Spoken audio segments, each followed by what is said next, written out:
এই 12 রবিউল আউয়াল নবীর শুভাগমনের মধ্যে সত্যের যে আলো, জীবনের মুক্তির যে আলো এসেছে তা আবার আড়াল করে ফেলেছে, রুদ্ধ করে ফেলেছে এবং সেটাকে ব্লক করে দিয়েছে। সেটার বিপরীত ধারা আজকে কায়েম হয়েছে। যেমন আমরা দেখি আফগানিস্তানে ইসলামী রাষ্ট্রের নামে এই তালেবান কুফরি সম্প্রদায় মা বোনদের লেখাপড়া নিষিদ্ধ করেছে, অধিকার স্বাধীনতা নিষিদ্ধ করেছে। কারণ তারা নিজেরাও মানুষ নয়, মা বোনদেরকে মানুষ স্বীকার করে না। মা বোনদের মানবিক অধিকার ওরা উদাহরণ করেছে রাষ্ট্র ক্ষমতার বলে। এভাবে কেবলাভূমি আল আরবে প্রণবীর দেওয়া ইমানি চেতনা, মানবিক চেতনা, স্রষ্টার নামে সব মানুষের অধিকার স্বাধীনতা ভিত্তিক যে খেলাফত মানে সব মানুষের প্রতিনিধিত্ব, সেটাকে উৎখাত করে সৌদি গোত্রবাদী আইএমএ জাহলিয়াতের রাষ্ট্র কায়েম করে সেখানে আসল ইসলামের কবর রচিত হয়েছে, ভুয়া ইসলাম কায়েম করেছে।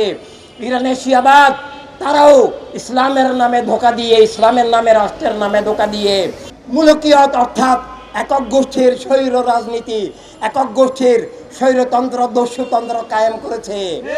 আমরা বাংলাদেশেও দেখতে পাচ্ছি, উপমহাদেশে দেখতে পাচ্ছি, 1947 সালেও আমরা দেখেছি যে একক ধর্মের নামে রাষ্ট্র করে এই মুসলিম লীগ নামে শয়তান লীগ, ইসলামের শত্রু লীগ, আমাদের আল্লাহ হাবিবের দেওয়া সমস্ত অলিগণ, সব ধর্মের মানবিক মানুষদের, মানবতার দিশারীদের প্রতিষ্ঠিত যে সব মানুষের ইন্ডিয়াকে ধর্মের নামে সাম্প্রদায়িক বিষাক্ত হিংস্র স্বৈর রাজনীতির ধারায় আমাদের সবার ইন্ডিয়াকে ভেঙে টুকরা টুকরা করেছে, 5-6 টুকরা করেছে। একদিকে আফগানিস্তান, ওটাকে একদিকে ইন্ডিয়া, একদিকে বার্মা, এগুলো সবগুলোকে, শ্রীলঙ্কা, সবগুলোকে টুকরা টুকরা করে ধর্মের নামে, বস্তুবাদী জাতীয়তাবাদী চেতনার নামে যে রাষ্ট্র করেছে, এটা ছিল ধর্মের বিরুদ্ধে সবচেয়ে বড় যুদ্ধ, ধর্মকে ধ্বংস করা, মানবতাকে ধ্বংস করা।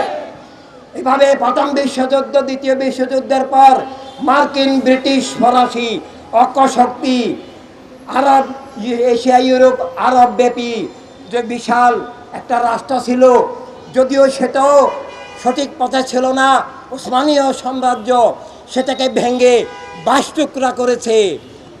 অপরদিকে আমেরিকা নিজেরা 50টা স্টেটকে একত্র করে ইউনাইটেড স্টেট বলে ঐক্যবদ্ধ হয়, পরাশক্তি হয়, সুপার পাওয়ার হয়, সারা দুনিয়াতে খুন, সন্ত্রাস, গণহত্যা, জুলুম, গুন্ডামি চালায়।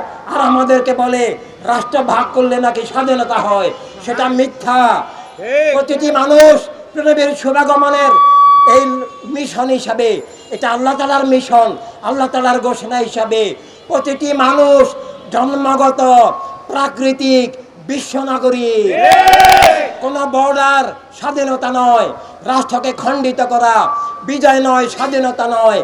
রাষ্ট্রকে খণ্ডিত করার মূলে আছে একক ধর্মের নামে রাষ্ট্র, একক জাতীয়তাবাদের বস্তুবাদী চেতনার রাষ্ট্র না। রাষ্ট্র হবে আল্লাহর ঘোষণা, আল্লাহর হাবিব সাল্লাল্লাহু আলাইহি ওয়াসাল্লামের ঘোষণা।